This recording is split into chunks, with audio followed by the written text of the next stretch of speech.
প্রেমানন্দে একবারে হরি হরি বলো।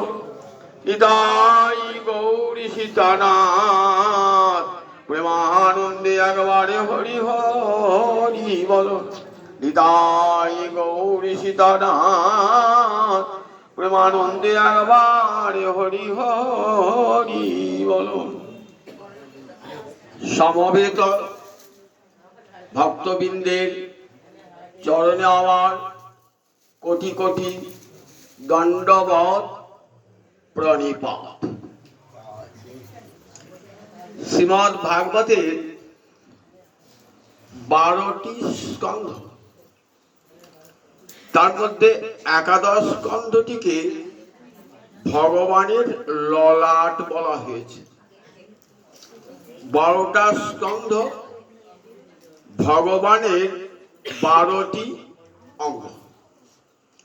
প্রথম এবং দ্বিতীয় স্কন্ধটি ভগবানের 2 চরণ। তৃতীয় এবং চতুর্থ স্কন্ধটি ভগবানের 2 উরু। পঞ্চম স্কন্ধ ভগবানের নাভি। ষষ্ঠ স্কন্ধ ভগবানের বক্ষ। সপ্তম অষ্টম ভগবানের 2 বাহু। নবম ভগবানের কণ্ঠ।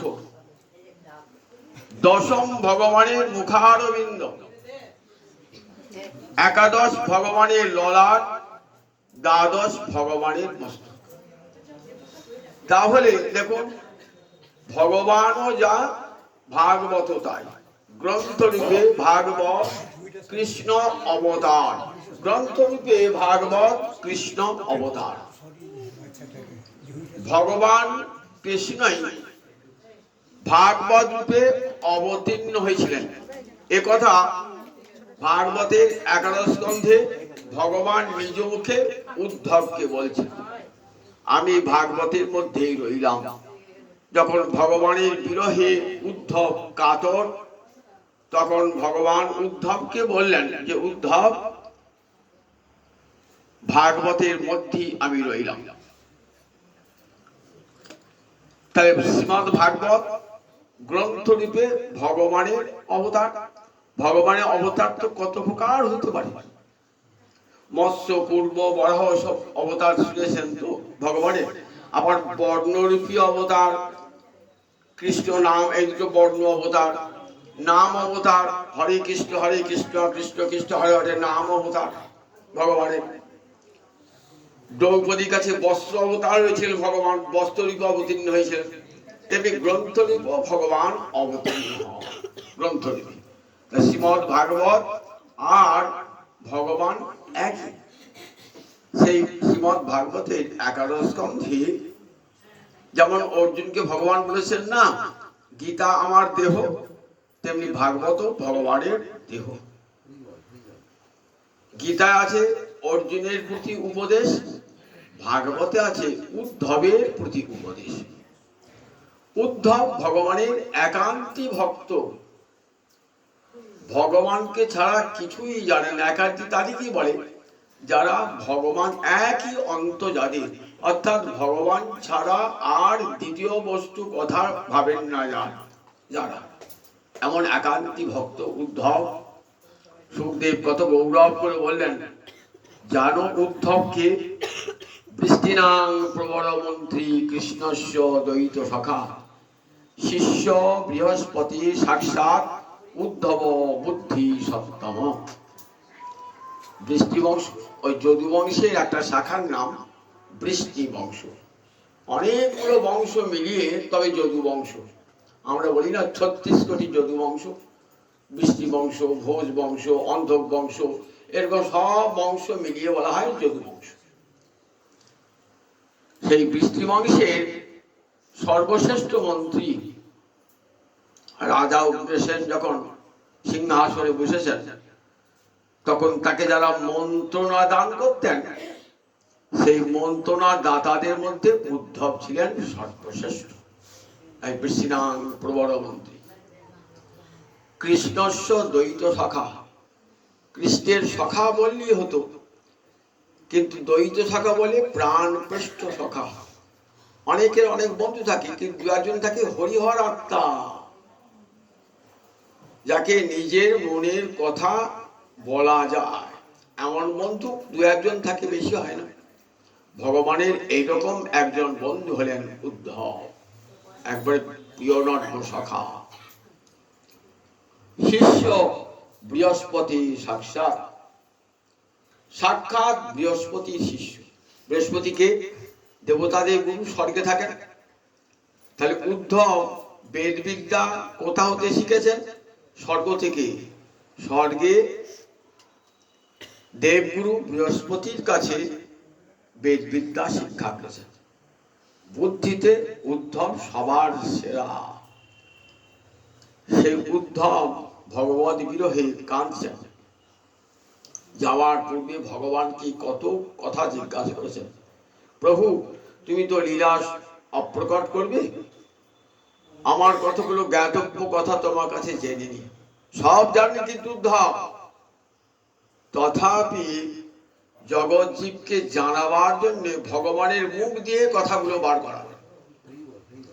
ভগবান বললে অনেকখানি বিশ্বাসযোগ্য হবে তো, তাই ভগবানের মুখ দিয়ে কথাগুলো বলা। বলছেন, গোবিন্দ, তোমাকে পাবার উপায় শাস্ত্রে তো বহু কথা বলা আছে। কেউ বলছেন জ্ঞান সাধন করো, কেউ বলছেন তপস্যা করো, কেউ বলছেন বেদ পাঠ করো, কেউ বলেছেন যজ্ঞ করো, কেউ বলছেন দান ধ্যান করো, আবার কেউ বলছেন ভক্তি অঙ্গ জানা করো। তা সবগুলা কি এক, নাকি এর মধ্যে তরতম আছে? তার উত্তরে ভগবান বলছেন,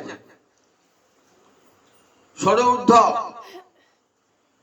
জ্ঞান, যোগ, তপস্যা, বেদ পাঠ ইত্যাদিতে আমার কাছে ভক্ত যা চাইবে তাই পাবে। জ্ঞানী জ্ঞান সাধনে মুক্তি চায়, মুক্তি পায়। যোগী যোগ সাধনে কৈবল্য মুক্তি চায়, কৈবল্য মুক্তি পায়। তপস্বী ঊর্ধ্বলোক চায়, তাকে ঊর্ধ্বলোক দান করে দিই।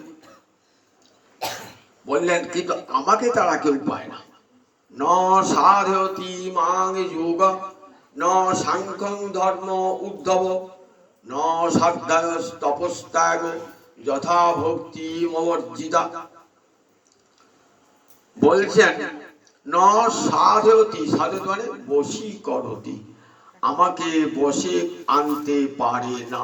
কি পারে না? যোগ। যোগ মানে চিত্তবৃত্তি, যোগ চিত্তবৃত্তি নিরোধ। চিত্তের বৃত্তিটাকে নিরোধ করে ভগবানের লগ্ন করার নাম যোগ। আমাদের মন তো চঞ্চল, এক একটা ইন্দ্রিয় মনটাকে এক একদিকে টানছে। চোখ মনটাকে বলছে এদিকে তাকাও, মনটা চোখ সেদিকে চলে যাচ্ছে। কান একদিকে টানছে, নাসিকা একদিকে টানছে, হাত একদিকে টানছে, পা একদিকে টানছে। 11টা ইন্দ্রিয় এক এক দিকে মনটাকে টানছে। শুনতে একটা সুন্দর হয়েছে যে একটা লোকের যদি 11টা পত্নী থাকে, তাহলে সবাই সে পুরুষটিকে প্রতিটিকে আপন করে পেতে চায়। ঠিক তেমনি বভ্য সপত্ন ইবা, বহু সতীনের মতন কি করে না, ইন্দ্রিয় মনকে আকর্ষণ করে। তার ফলে মনটা চঞ্চল হয়ে ওঠে। পাঠ শুনতে বসো, মনটা দেখবেন পাঠের দিকে নাই, মনটা অন্যদিকে চলে গেছে। কেন হয়? বলে ইন্দ্রিয় বৃত্তি এত দুর্বার না, মনটাকে আপনাকে এক জায়গায় থাকতে দেবে না, সেখানে চলে যাবে। এই যে চঞ্চল মন, চঞ্চলাং হি মন কৃষ্ণ প্রমাথি, চিত্তবিক্ষোভ সৃষ্টি করে, চিত্তবিক্ষোভ সৃষ্টি করে। বলবৎ, অত্যন্ত শক্তিশালী এবং দৃঢ়। সেই মনকে বশে এনে ভগবানের লগ্ন করা সোজা কথা। যোগীরা কিন্তু তাই করেন। সমস্ত চিত্তবৃত্তিকে মন থেকে মনকে সেই চিত্তবৃত্তি থেকে দূরে সরিয়ে এনে ভগবানের লগ্ন করার নাম যোগ। যোগে দ্বারা কি পাওয়া যায়? যোগ সাধন করলে এত কসরত করে ইন্দ্রবৃত্তিকে স্তব্ধ করে ভগবান দিকে নিবিষ্ট করে কি পাবেন? পাওনা হবে শুধু মুক্তি। ন সাধয়তি নমাং সাধয়তি যোগ ন সাংখ্যং। জ্ঞান সাধনের দ্বারা কি পাবেন? জ্ঞান সাধনের দ্বারা মুক্তি পাবেন। ব্রহ্মচর্য অবলম্বন করলেন, সমস্ত বৈদিক শাস্ত্রের অর্থ উপগত করলেন, অধিগত করলেন। সম দম, অন্তরিন্দ্রিয় সংযম, বহিরিন্দ্রিয় সংযম, তিতিক্ষা, উপরতি, এগুলি ইহামূত্র, ফলভোগ, ত্যাগ, বিয়াগ, এগুলি সব করলেন। পাওনা হলো মুক্তি। ন সাধতি মাং যোগ ন সাংখ্যং ধর্ম। যাগযজ্ঞ করলেন। ধর্ম মানে এখানে যাগযজ্ঞ। কি ফল হবে যাগযজ্ঞ করে? আগুনে ঘি ঢালেন, 7 দিন উপোস করে থেকে কি পেলেন? বড় জোর স্বর্গলোক লাভ। কতদিন স্বর্গে থাকবেন? যতদিন পুণ্যটা থাকবে, যজ্ঞের ফলটা থাকবে। যজ্ঞের ফল শেষ হয়ে গেল, আবার ক্ষীণে পুণ্যে মর্তলোকম বিশন্তি, আবার মর্তে ফিরে আসতে হবে। ন সাধ্যায় তপস্যাগ। সাধ্যা মানে বেদ পাঠ। বেদ পাঠ করে কি হবে? বলে বেদ পাঠ করে ঊর্ধ্বলোকে যাবেন। সঠিকভাবে বেদ পাঠ করলে মুক্তি পর্যন্ত হবে। ত্যাগ, দান ধর্মের দ্বারা উচ্চাদি লোক লাভ হবে। ত্যাগ মানে দান, দান ধর্মের দ্বারা উচ্চাদি লোক লাভ হবে। কিন্তু আমাকে পাবে না। আমাকে পাওয়ার একটাই উপায়, বলেন ম ঊর্জিতা ভক্তি, সমৃদ্ধিশালিনী ভক্তি একমাত্র আমাকে পাওয়ার সর্বশ্রেষ্ঠ উপায়। যেমন গীতাতেও দেখবেন জ্ঞান, যোগ, নিষ্কাম কর্ম, ভক্তি, চারটের মধ্যে ভক্তি সর্বশ্রেষ্ঠ অপমানিত হয়েছে। তেষাং জ্ঞানী নিত্যযুক্ত এক ভক্তি বিশিষ্যতি ভক্তামাং অভিজানাতি যশ্চাস্মি যত্তত ভবান।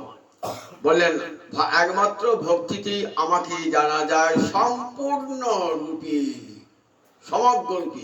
ভক্তামাম অভিজানাতি যশ্চাস্মি, আমার যত যত স্বরূপ আছে একমাত্র ভক্তিতে জানা যায়।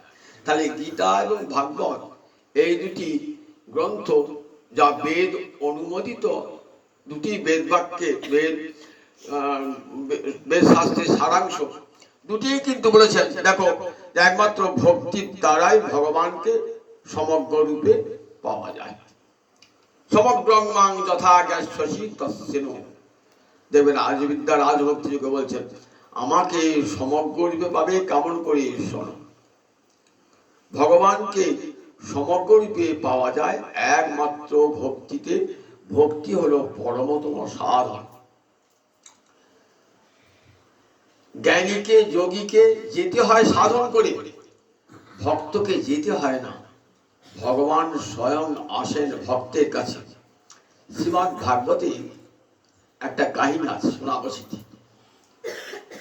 আমরা দেখি ভগবানের যখন লীলা প্রকট, দ্বারকায় তখন ভগবানের লীলা চলছে, সেই সময় মিথিলার 2 ভক্ত, মিথিলা রাজা, তার নাম বহুলাস্য, বহুলাস্য রাজা, আর একজন দরিদ্র প্রজা, তার নাম সুতদেব। এই দুজন ভগবান শ্রীহরির পরমতম ভক্ত।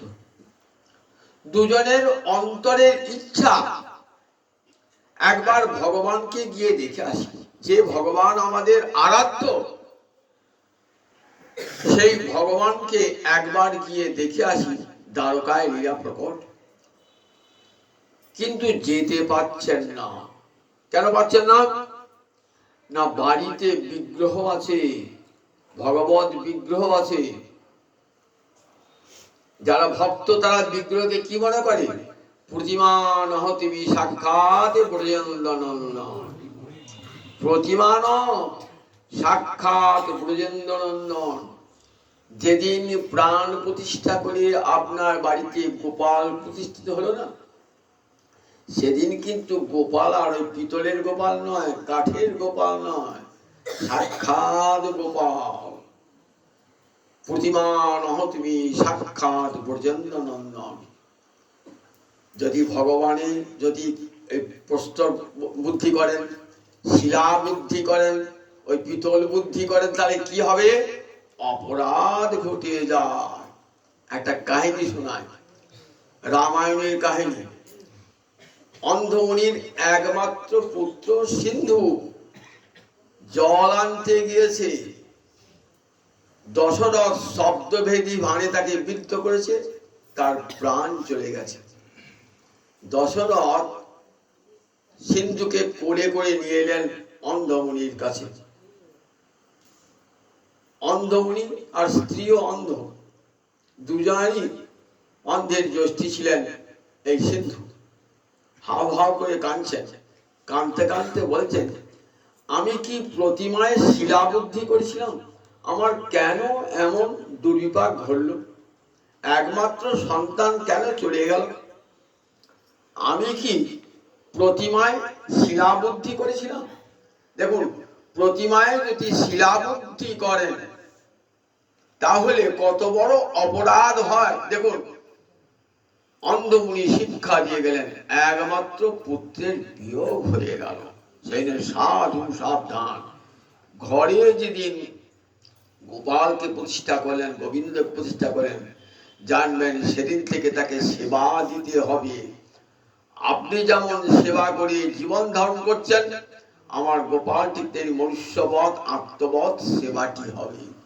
আপনি এসে গোপালটিকে ওই রেখে দিলেন আলমারিতে ভরে, দুটো বাতাসা দিয়েছেন মাসের 1 তারিখে, আবার 30 তারিখে ভেঙে দিয়ে আবার দুটো নতুন দিলেন।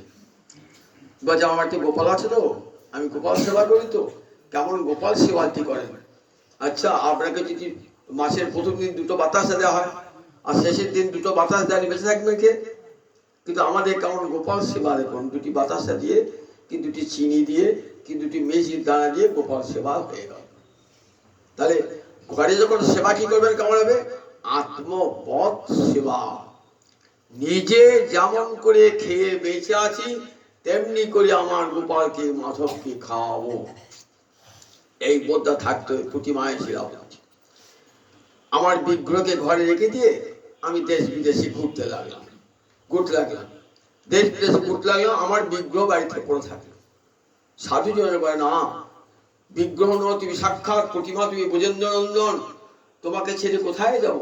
তাই আসতে পারছেন না, বহুলাস্য রাজা আসতে পারছেন না, সুতদেব আসতে পারছেন না, কিন্তু মনের বড় ইচ্ছা ভগবত দর্শন যেন হয়।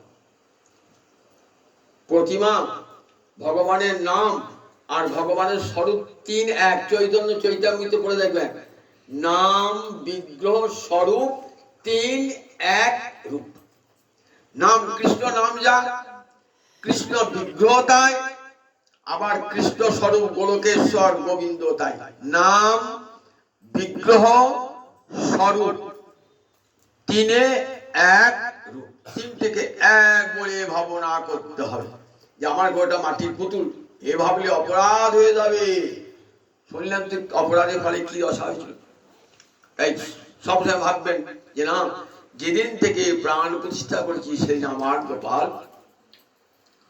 গোপাল সাক্ষাৎ ব্রজেন্দ্র নন্দন, এই সেবা যেতে পারছেন। দেখুন, ভাগবত শিক্ষা দিচ্ছেন, কাছেই চলেছেন, মিথিলা থেকে দ্বারকা যাচ্ছেন, ভগবান তখন প্রকট। দেখেছেন না, ভগবানও যা সাক্ষাৎ, ভগবানও যা আমার বিগ্রহ দায়িত্ব। আমি যদি বিগ্রহকে ছেড়ে দিয়ে যাই তাহলে বিগ্রহের তো অপমানও হয়, অপরাধ হয়ে যায়, তাই বিগ্রহকে ছেড়ে যাবেন না। অথচ মনে খুব আকুল, সাক্ষাৎ যার বিগ্রহ সেবা করছি তাকে যদি দেখতে পাই, মনে মনে ডাকছে ভগবান। দেখুন, ভক্তকে যেতে হয় না, ভগবানই ছুটে চলে যান।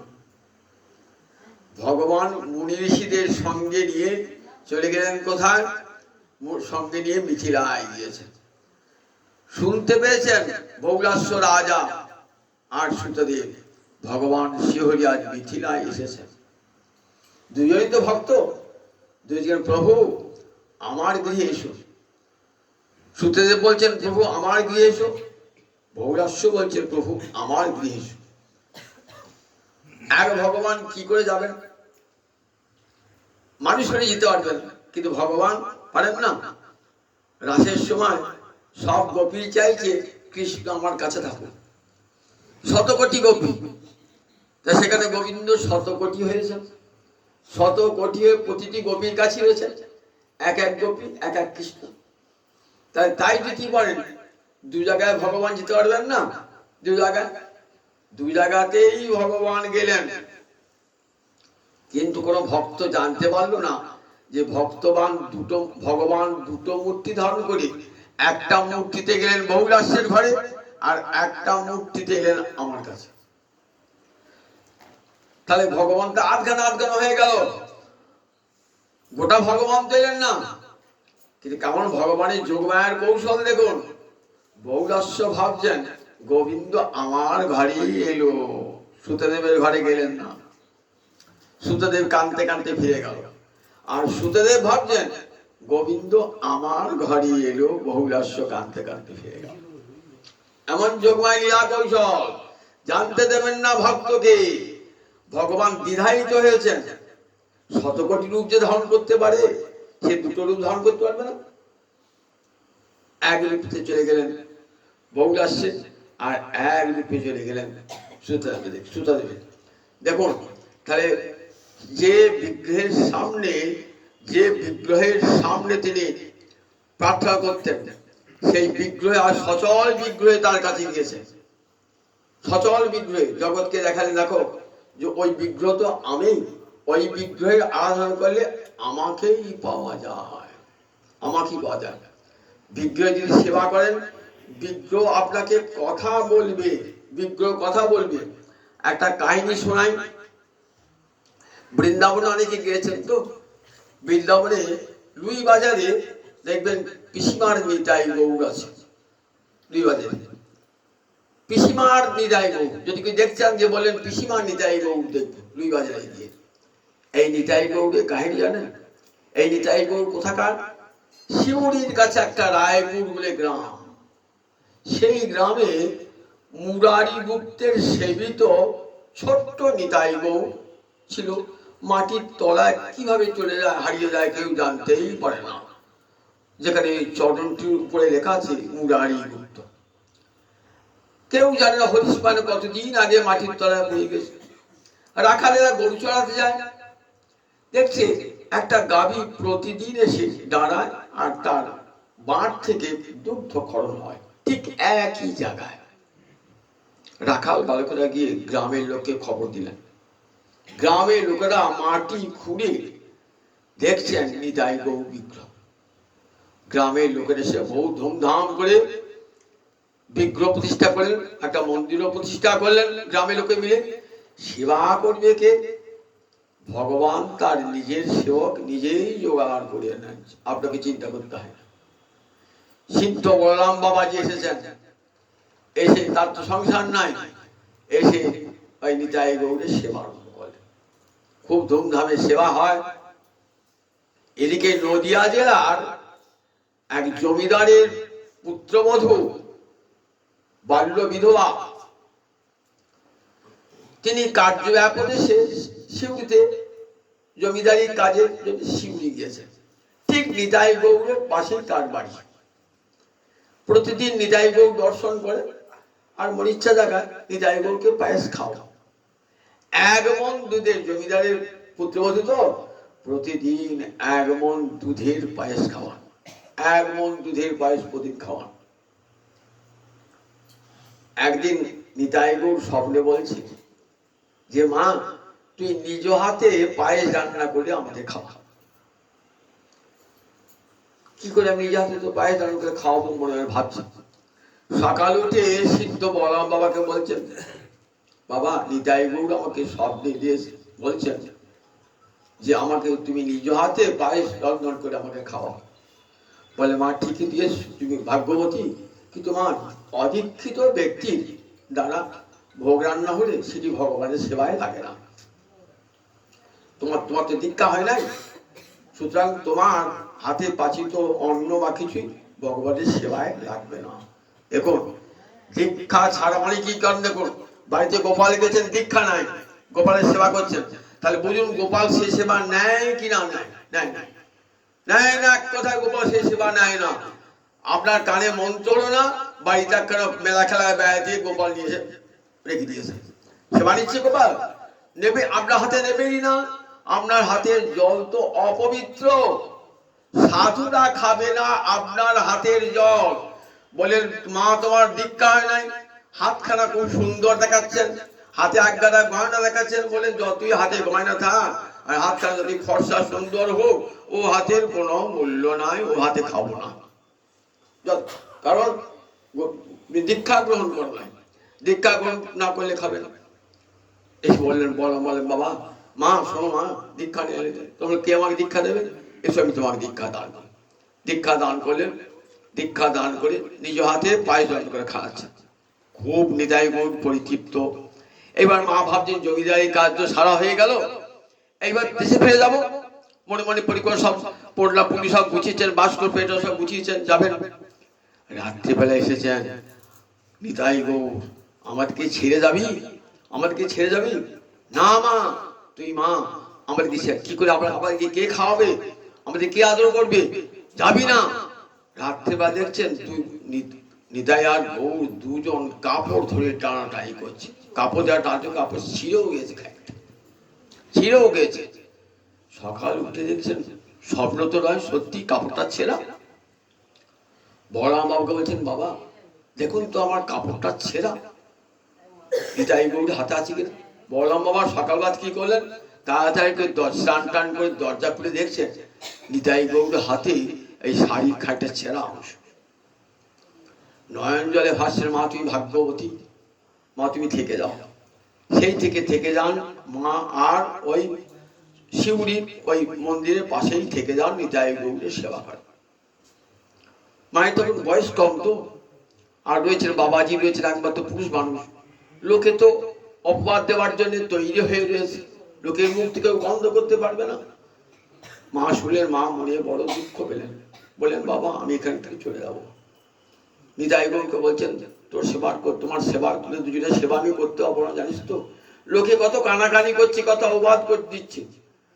নিতাই গৌর গলাটা ধরেছে, বলছে মা চল আমাদেরকে বৃন্দাবনে নিয়ে চল, আমাদেরকে বৃন্দাবনে নিয়ে চল, আমরা এখানে থাকবো না, বৃন্দাবনে নিয়ে চল। বলরাম বাবাকে বললেন, বললাম চল আমরা বৃন্দাবনে যাই। বৃন্দাবনে গিয়ে পৌঁছালেন, তখন দেখছেন নদিয়া জেলার আর এক রমণী রয়েছেন ওই বনখণ্ডী মহল্লায়।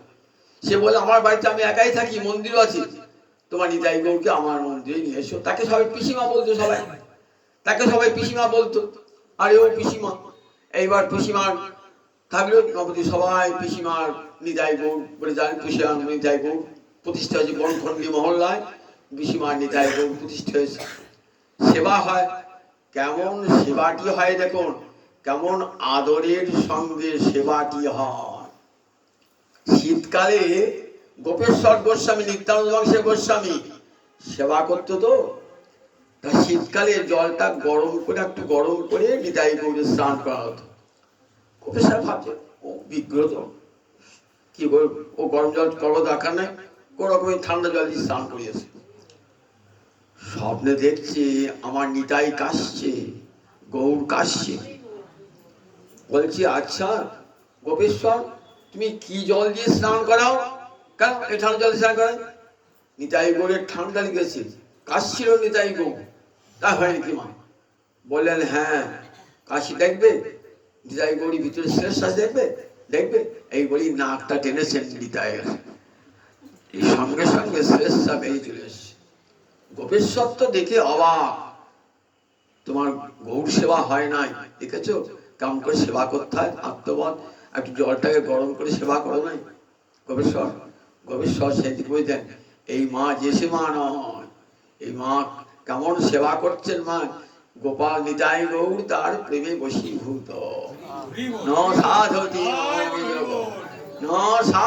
মাং যোগ, ন সাংখ্যং ধর্ম উদ্ধব, ন সাধ্য তপস্যাগ যথা ভক্তি মমর্জিতা। এরপর থেকে শীতকালে গরম জলে স্নান। বর্ষাকালের দিন, একদিন বর্ষাকালের দিন কি হয়েছে, একটু বৃষ্টি পড়েছে, একটু গরম গরম ভাব আছে। মা কি করছেন, মা পাখা টানছেন, শুয়ে আছেন পিসিমা, পাখা টানছেন। তখনকার দিনে ফ্যান ছিল না, পাখা টানছেন, টানা পাখা টানছেন। দেখছেন একটু জল পড়েছে, নিতাই আর গৌর, আগে নিতাই ছুটছে, গৌর ছুটছে পালাচ্ছে। কোথায় যাচ্ছিস, কোথায় যাচ্ছিস, ঘুমে গড়িয়ে বলছে, করে যাচ্ছিস। কোনো সাড়া না দিয়ে নিতাইও ছুটছে, গৌর ছুটছে। বলছে নিতাই গৌর দুজন চলে গেল, মা ঘুম এসছে, ঘুম এসছে। সেখানে গিয়ে দেখছেন বাংলাদেশের বগুড়া জেলার মহিলা এসেছে, পাশের একটা কুঞ্জে সেখানে নাক ডাকিয়ে ঘুমোচ্ছে। মাথা নাড়িয়ে বলছে, বৃন্দাবনে ঘুমোতে এসেছে? বৃন্দাবন ঘুমোনোর জায়গা? বাড়িতে ঘুম হয় না, এখানে ঘুমোতে এসছিস? কে তোমরা? আমরা পিসিমা নিতাই গৌর। এখানে কেন এসেছো? এই দেখ আমাদের পায়ে কাদা লেগেছে, আমাদের একটা খরম কিনে দিবি না? তোর তো অনেক টাকা, খরম কিনে দিবি না? ঘুম ভেঙে যাচ্ছে, নাই ঘুম ভেঙে পিসিমা নিতাই গৌর বহু সম্মান করে এলেন। আচ্ছা এখানে পিসিমা নিতাই গৌর আছে, পিসিমা নিতাই গৌর। দেখছেন হ্যাঁ নিতাই গৌর, তাকে পিসিমা বলেন সবাই, পিসিমা নিতাই গৌর। দেখি কি জন্য গো এখানে এসেছো?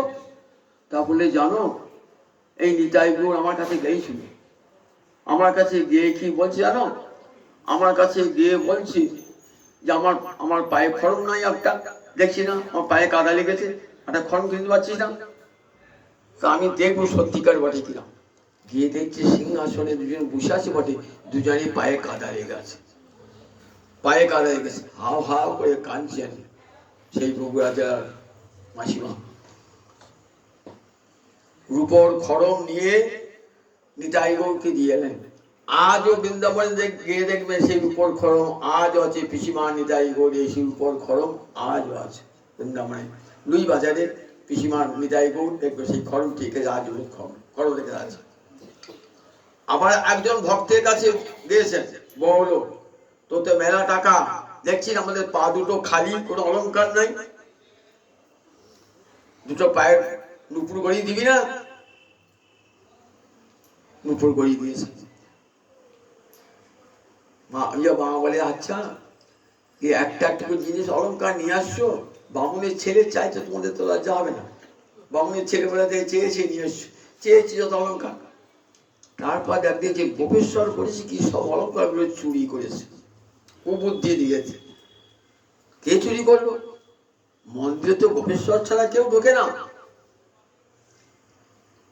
বলো নিতাই গৌর কে চুরি করেছে? বললেন কেউ চুরি করে নাই মা। তাহলে গেল কোথায়? আমরা দু ভাই দিয়ে দিয়েছি একটা গরিবকে, জানো তো সে আমাদেরকে রাবড়ি খাইয়েছিল, ঠিক আছে? আমি তাদেরকে আমাকে দিয়ে দিই, তুমি কিচ্ছু বলতে হবে না কিন্তু, কিচ্ছু বলতে হবে না কিন্তু। বলি ঠিক আছে, তোমার জিনিস তোমার যাকে খুশি দিয়েছো ভালোই হয়েছে, আমার আর কি বলবার আছে।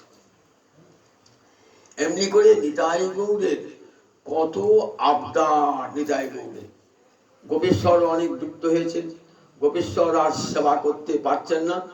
গোপেশ্বর সেবা করতে না পেরে গোপেশ্বর চলে গেছেন আর নিতাই গৌরের সেবা করানো অনেক দূরে চলে গিয়েছেন, কুসুম সরোবরের কাছে চলে গিয়েছে। কয়েকদিন সেবা হয় নাই নিতাই গৌরীর, ভাবছেন গোপেশ্বর কোথায় চলে গেল। গোপেশ্বর বসে আছে একটা বকুল বৃক্ষের নিচে বসে আছেন কুসুম সরোবরে। দেখছেন রাত্রিবেলাতে যেন একটা জ্বলন্ত তেজ তার দিকে এগিয়ে আসে। আসার পর কি দেখলেন? দুই ভাই নিতাই গৌর। গোপেশ্বর দাদা 3 দিন আর জল খাই নাই, আমার দিকে যাবে না? জল খাওয়াবে না? গোপেশ্বর দাদা না যাবো না। যাবে না তুমি? গোপেশ্বরের তো চোখ বেয়ে জল এলো। গোপেশ্বর এবার গোবর্ধনে গেলেন।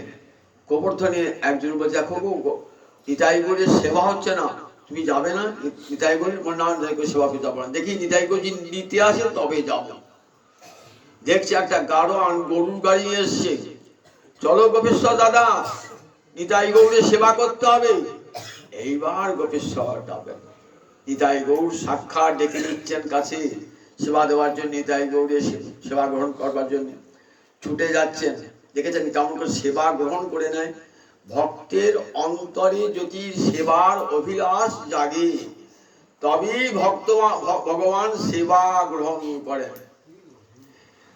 শ্রীকৃষ্ণ চৈতন্য প্রভু দাসে অনুদাস সেবার অভিলাষ মাগে নরোত্তম দাস। ভোগার্থী গান শুনেন তো? ভোগার্থী গানে কি বলা আছে? সেবা অভিলাষ মাগে নরোত্তম দাস। আপনার অন্তরে যদি খুব ইচ্ছা প্রকট হয়, আমি গোবিন্দকে রাবড়ি খাওয়াবো, অন্তর ইচ্ছা যদি জাগ্রত হয়, ছানা খাওয়াবো ইচ্ছা কোথায়, দেখবেন কোথা থেকে ছানা এসে পড়িয়েছে। গোবিন্দ জোর করে কেড়ে খাবেন আপনার কাছ থেকে। অভক্ত দিলেও নেয় না, আর তার দিকে ফিরে তাকান না, আর ভক্ত দিলে ভক্তি নাও দেয়, ভক্তের কাছে কেড়ে খান ভগবান। সুদামা তো দরিদ্র কিছুই নাই, ভিক্ষে করে এক মুঠো চিড়ে নিয়ে গিয়েছে একটা জীর্ণ শীর্ণ ন্যাগড়ায় বেঁধে। দিতে বড় লজ্জা যে গোবিন্দ বদনে মা যশোদা ছানা নড়ি তুলে দেন, দ্বারকার মন্দিরে কত রাজভোগ খান, আর এই লোকের বাড়ি চাওয়া চিড়ে আমি কেমন করে গোবিন্দকে দেবো? গোবিন্দ শোনাচ্ছেন, গোবিন্দ আনেন তো, এনেছেন, সুদামা এনেছেন। সুদামার অন্তর অভিলাষ যে আমি গোবিন্দকে খাওয়াবো। স্ত্রীকে বলেছেন না, কিঞ্চিত উপায়নকে দেহি, দাও, আমি বন্ধুর সঙ্গে দেখা করে যাবো, কিছু উপহার দাও।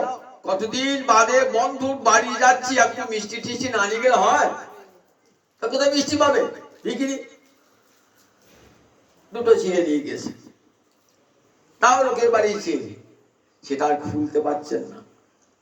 ভগবান শুনিয়ে শুনিয়ে বলছেন, অন্তর্যামী তো, পত্রং পুষ্পং ফলং তো জমি ভক্তা প্রযচ্ছতি তদহং ভক্তু বিহিতং মস্নামি প্রযতাত্মন। পত্র পুষ্প ফল জল যে আমাকে ভক্তি সহকারে দেয়, ভালোবেসে দেয়, ভক্তি মানে ভালোবেসে দেয়, তার দেওয়া সেই ভালোবাসার উপহার আমি পরমাদরে ভোজন করি, ভোজন করি তার জিনিস। অভক্তি দেওয়া জিনিস খাই না, তাদেরকে তাকাইও না। তাই কি এনেছো? সুদামা মা চুকুর আছে। ভগবান দেখছে কোথায় চিড়েটা লুকিয়ে রেখেছে, ভগবান নিজেকে দেবে না তো। কিমিদম কিমিদম ইতি, এই তো কি এনেছো, কি এনেছো দেখি। বলি চিড়েটা স্বয়মেব জহার। জহার মানে কি? হরণ করলেন। সংস্কৃতি হৃদাতু মানে হরণ করা, হৃদাতু লিপ করে জহার, হরণ করলেন। তাহলে ভক্তের জিনিস ভগবান হরণ করেন, চুরি করে নেন ভক্তের জিনিস, যদি আপনার অন্তরে বাঞ্ছা থাকে। চিড়ে নিয়ে মুখে আখাল খুলছে, আবার খেয়ে যাচ্ছে, লোক কিনে হাতটা চেপে ধরেছে। ওই যে এক খাবল খেয়েছো না, অতি আমি দেখো, তার দেখো আমার সমগ্র কৃপা দৃষ্টি পড়েছে, এইবার যদি খাও না, তাহলে আমি ওই শুধু অব্রাহ্মণের দাসী হয়ে যাও। তুমি কি তাই চাও? তাহলে দেখুন, ভক্তের দেওয়া ভগবান, ভক্তের দেওয়া বস্তু ভগবান কেমন কেড়ে খান বলুন দেখি একবার। ভক্তের দেওয়া জিনিস ভগবান কেড়ে খান, আর অভক্তের দেওয়া জিনিস ভগবান নেন না। বিদুর ভগবানের জন্য কৌরব সভায় যখন কৃষ্ণ গিয়েছেন মিটমাট করবার জন্য, মিটমাট তো হবে না, তবু যদি মিটমাট করবার জন্য গিয়েছেন, লোকে বলবে কৃষ্ণ থাকতে মীমাংসা হলো না একটা। তাই লোকের অপবাদ দূর করবার জন্য কৃষ্ণ গিয়েছেন মীমাংসা করবার জন্য। কিন্তু দুর্যোধন চোরা না শুনে ধর্মের কাহিনী, দুর্যোধন শুনবে নাকি ভগবানের কথা?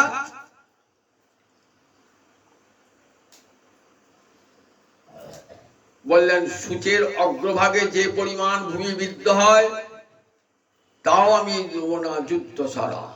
রণং বীরা নদাস্যামি, যুদ্ধ ছাড়া দেবো না।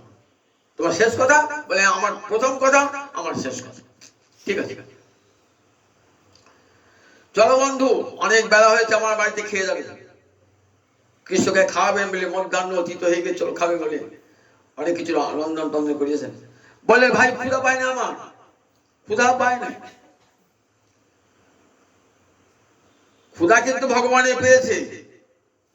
অনেকক্ষণ এসে সভায় ছিলেন, খান নাই কিছু অনেকক্ষণ, সোজা চলে গেলেন বিদুরের গৃহে। বিদুরের গৃহে সামান্য ক্ষুদের অন্ন, তাই পরম পরিতৃপ্তি করে গ্রহণ করলেন ভগবান। তবু দুর্যোধনের রাজভোগ গ্রহণ করলেন না। সেই বিদুর আবার জগন্নাথ লীলা এসেছিলেন দরিদ্র ব্রাহ্মণ বেশে। কি করতেন বিদুর?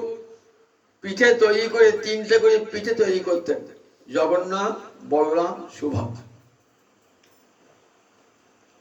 দেখছেন প্রতিদিন ভোগ নিবেদনের আগে জগন্নাথ, বলরাম, সুভদ্রা কোথায় পালিয়ে যায়? জগন্নাথের ভোগ নিবেদন করার নিয়ম কি? ভোগের গৃহে কি ভোগ নামানো থাকে? মন্দিরে যায় না। সেখানে কি দেখেন? গন্ডুসের জলে যদি ছবিটা পড়ে জগন্নাথ, বলরাম, সুভদ্রা, তবে ভোজন হলো, বুঝতে পারবে। কিন্তু এসে কি জগন্নাথ, বলরাম, সুভদ্রার ছবি তো আসছে না, তাহলে কোথায় গেলেন?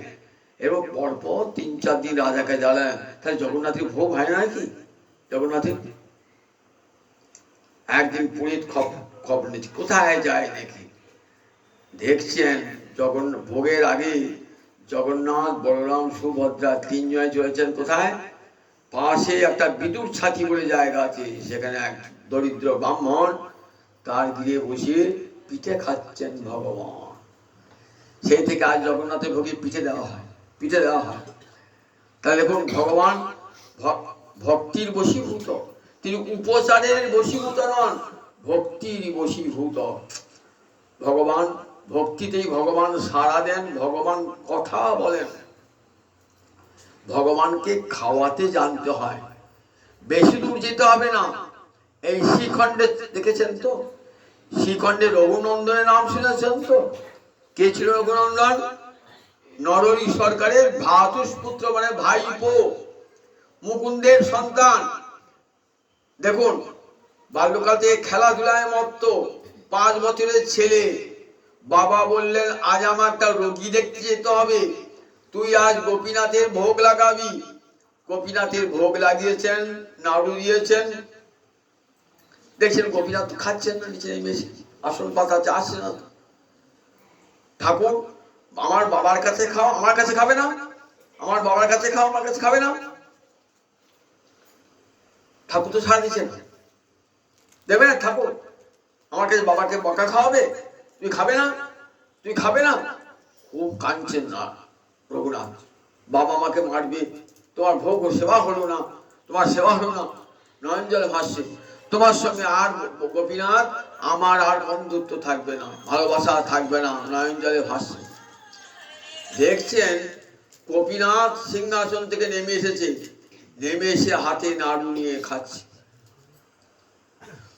মা যখন বললেন, রেকাবি নিয়ে গেছেন, হ্যাঁ রে, মিষ্টি কোথায় গেল? গোপীনাথ খেয়ে নিয়েছে। তাই খাই নাকি?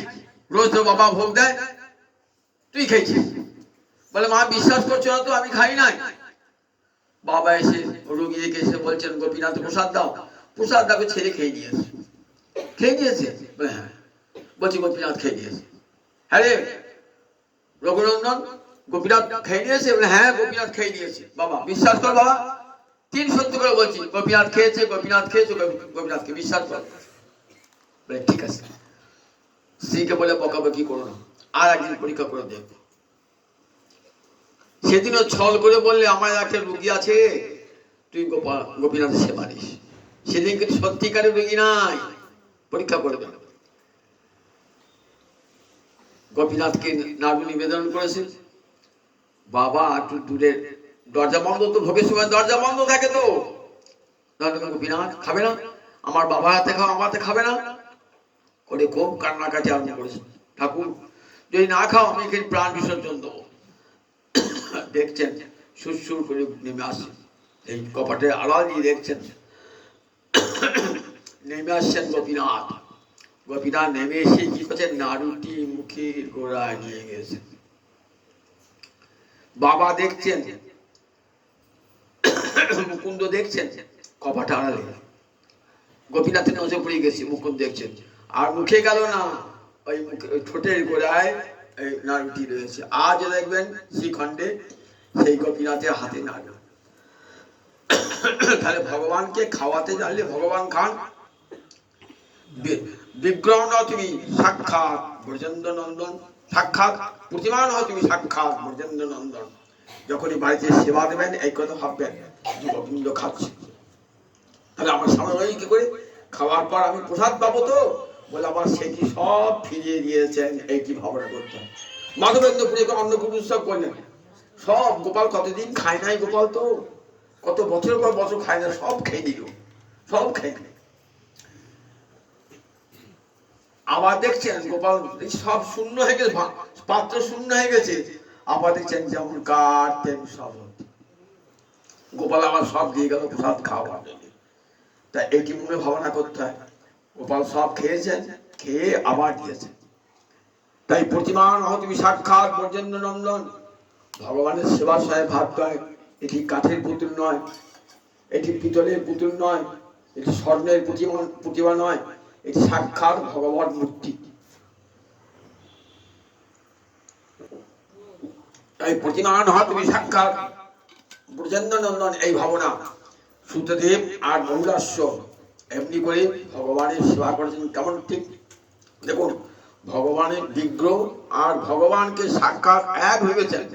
তাই আজ ভগবান গেলেন, বলে দেখো জ্ঞানীকে যোগীকে ভগবানের কাছে সাধন করে যেতে হয়, ভক্তকে যেতে হয় না।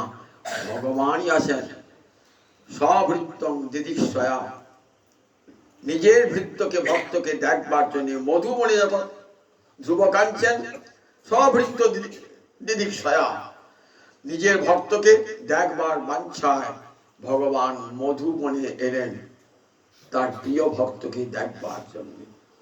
ভক্তকে যেতে হলো, তাহলে ভক্তি কত বড় সাধন, দেখুন কত বড় সাধন। জগৎকে দেখছেন সুতদেব সেবা করছে পরম আদরে, গোবিন্দের চরণটি নিজের করে দিয়ে বলছেন, প্রভু তোমার সেবার কি জানি, তুমি কৃপা করে বলো প্রভু কেমন করে তোমার সেবা করতে হয়, শিখিয়ে দাও প্রভু। দেখছেন সুতদেব আমাকে যেমন করে আদর করছে, আমার ভক্তকে তেমন করে আদর করছে না। তখন বলছেন দেখো আমাকে যেমন করে আদর করছো না, আমার চেয়ে বেশি করে আমার ভক্তকে আদর করো। মদ ভক্ত পূজা অধিকা, মনে রেখে সুতদেব আমার ভক্তের পূজা আমার চেয়ে বড়। শ্রদ্ধা অর্চয়, আমার প্রতি যে শ্রদ্ধা সেই শ্রদ্ধা নিয়ে অর্চনা করো আমার ভক্তগণকে। দেখো আমার ভক্তগণ কেমন জানো, জগৎ পাবন, গঙ্গায় নর্মদায় যেতে হবে, তাদের জল স্পর্শ করতে হবে, তবে আপনি পবিত্র হবেন। আর গঙ্গার পরে শৈলে পশ্চাতে পাবন, দর্শনে পবিত্র করো এই তোমার গুণ। আর দর্শন করার সঙ্গে সঙ্গে, সাধু দর্শন করার সঙ্গে সঙ্গে মানুষ পবিত্র হয়ে যায়। সাধু দর্শনের সঙ্গে সঙ্গে মানুষ পবিত্র হয়ে যায়। তাই দেখো আমার সঙ্গে যারা থাকে, আমার যারা ভক্ত, এরা সব জগৎ পাবন, আমার চেয়ে বেশি ভক্তি করবে। আমার পূজার আগে তাদের পূজা, আমার ভক্তের পূজা করবে। যে দাম্ভিক ভক্ত আমার পূজা করে কিন্তু আমার ভক্তের পূজা করে না, আমি তার কোনো পূজা গ্রহণ করি না। সেই অহংকারী দাম্ভিক ব্যক্তির পূজা আমি গ্রহণ করি না। আমার ভক্তকে যে ভালোবাসি, ভক্ত কৃপানুগামী ভগবত কৃপা, আমার ভক্ত যাকে কৃপা করে আমি তাকেই কৃপা করি। ভক্ত যখন যে বাড়ি যায় আমিও এই ভক্তের পশ্চাৎ পশ্চাৎ যাই। অনুপ্রজাবি হং নিত্যম, ভাগবত বলেছেন ভক্তের পশ্চাৎ পশ্চাৎ যায়। জগৎকে শিক্ষা দিলেন, কতগুলি শিক্ষা দিলেন দেখুন। যে বিগ্রহ তাকে কিন্তু ভাববে না, পাষাণ ভাববে না, তাকে অন্য কোনো মৃন্ময়ী মূর্তি বলে ভাববে না, স্বর্ণময়ী মূর্তি বলে ভাববে না, সাক্ষাৎ ব্রজেন্দ্র নন্দন। বিগ্রহের সেবা ফেলে দিয়ে ঠিক ঘুরে বেড়াবে না, বিগ্রহের সেবা ফেলে দিয়ে বিগ্রহকে সেবার অভিলাষ অন্তরে জানাবে।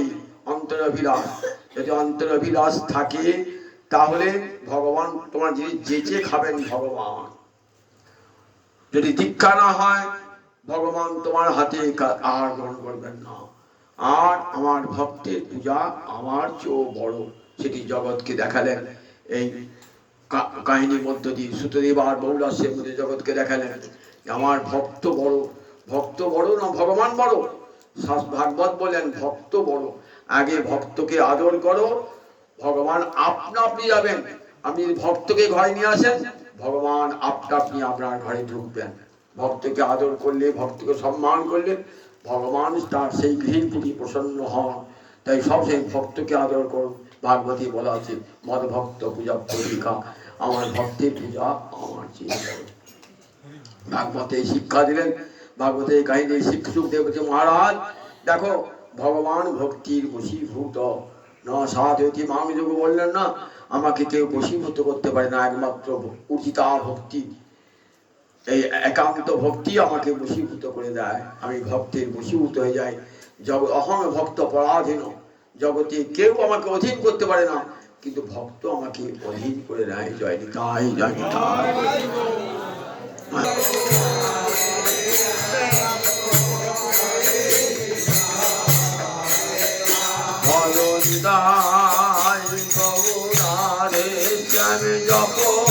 হরে কৃষ্ণ